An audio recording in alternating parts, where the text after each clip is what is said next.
I want to talk about Chris. Chris is one of my favorite. He's one of my most loyal and best listeners, and I love this guy. This cat, he comments on everything I post. He really, really is engaged with Strong Opinion Sports, and it's awesome. And Chris posted the other day on Facebook that super teams are ruining the NBA. Chris, I'm so sorry. Chris, I'm authentic. I call it like I see it, and I don't agree with you. I don't agree with Chris at all. I think super teams are good for the NBA. Now, Chris, I hope we can be friends. We're going to disagree. But love them or hate them, every story needs a villain. For many people, Chris is a Blazer fan. I imagine he hates the Golden State Warriors. He can't beat them. They're blocking his way to the NBA Finals. And because his team doesn't have a super team, the Blazers are not a super team, the Blazers can never beat the Warriors. So I understand Chris probably hates super teams because it limits his ability to be successful. But what every story needs is a villain. What is Star Wars without Darth Vader? Nothing. It's just a bunch of guys with powers. Great, but there's no problem. There's no problem to solve. What is Snow White without the Wicked Witch? Nothing. There's no story there. You need antagonists to tell a story. You need villains. I'm sorry, Chris. I know the Blazers are being blocked by the Warriors. I know the Blazers will never win a championship because they don't have a super team. I'm sorry, that sucks, but that is still good for the NBA. Super teams are good for the NBA. Here's how I know that. You posting on Facebook. The fact that people are posting on Facebook that super teams are bad for the NBA is proof right there. That is all we need to know, that super teams are good for the NBA. Hating something isn't bad. So I legitimately get death threats. I've gotten death threats from Georgia. I made a video one time that Jacob Eason, the backup quarterback, should transfer from Georgia. And oh my goodness, I got hate. It was ridiculous. But I embrace it. I really do, because if you're watching, if you're engaged with my stuff, A, that's good for me, and that's controversy. I never, ever will post something just to make people angry. I'm authentically who I am.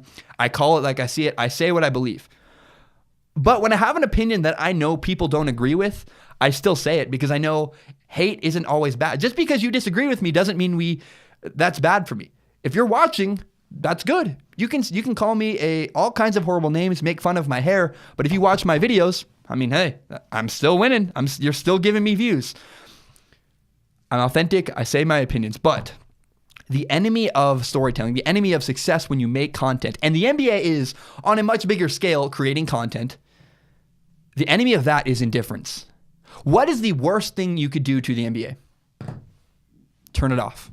If you turn off the NBA, my favorite video game, he's a columnist. I don't know what he is anymore. He left the games journalist media. He always said something. He said, vote with your wallet. If you don't like a video game, if you don't like what they're doing, their company, whatever it is, don't buy the game. Vote with your wallet. If you don't like super teams, if you really hate super teams and you think they're ruining the NBA, turn off the television. Stop posting about the NBA. Show that you don't even care about the NBA. Like golf. I'm very indifferent to golf. There's nothing interesting about golf to me. That's bad for golf. What's not bad for golf is if they had some really interesting guy everyone hated, because then I would still watch. Well, what's this guy going to do? Villains are not bad for the NBA. Super teams, therefore, are not bad for the NBA. Yes, it makes some cities, we know the ending. I know that we probably know that the Cavaliers and the Warriors are both going to end up in the finals. That sucks. I would love to have no idea. But guess what? I saw Titanic, the movie, and I knew the ship was going to sink. You know what's going to happen at the end, but you still watch because it's about the journey.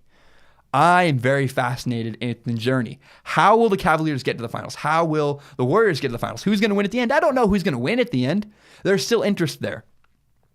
A lot of people hate the New England Patriots. Laura's coming on later. Laura hates the Patriots. I love the Patriots. I happen to love them. But the Patriots are in the Super Bowl, it seems like every year. And yet, people still watch. And that is why super teams work. So, Chris, by the way, having someone to root against is sometimes just as good as having someone to root for. So when people hate LeBron James, but people watch LeBron James still because they're hoping he fails. That is okay. If you watch, you are helping the NBA. And because people still watch with super teams are not bad for the NBA. In fact, I would argue super teams make the NBA more interesting. Look at back in the day in the NBA, we had Larry Bird and Magic Johnson. Those were super teams. By the way, look at the Chicago Bulls with Michael Jordan, a super team. Those two eras are the golden era of basketball, and yet they were dominated by super teams. How many years in a row did either the Lakers or the Celtics win the NBA Finals? It seemed like every year. That is proof right there that super teams are not bad for the NBA. Chris, you're one of my most loyal and best listeners. I hope we can disagree and still be friends, but I strongly believe not only are super teams not ruining the NBA, super teams are good for the NBA. The NBA is better because of super teams like the Cleveland Cavaliers and the Golden State Warriors.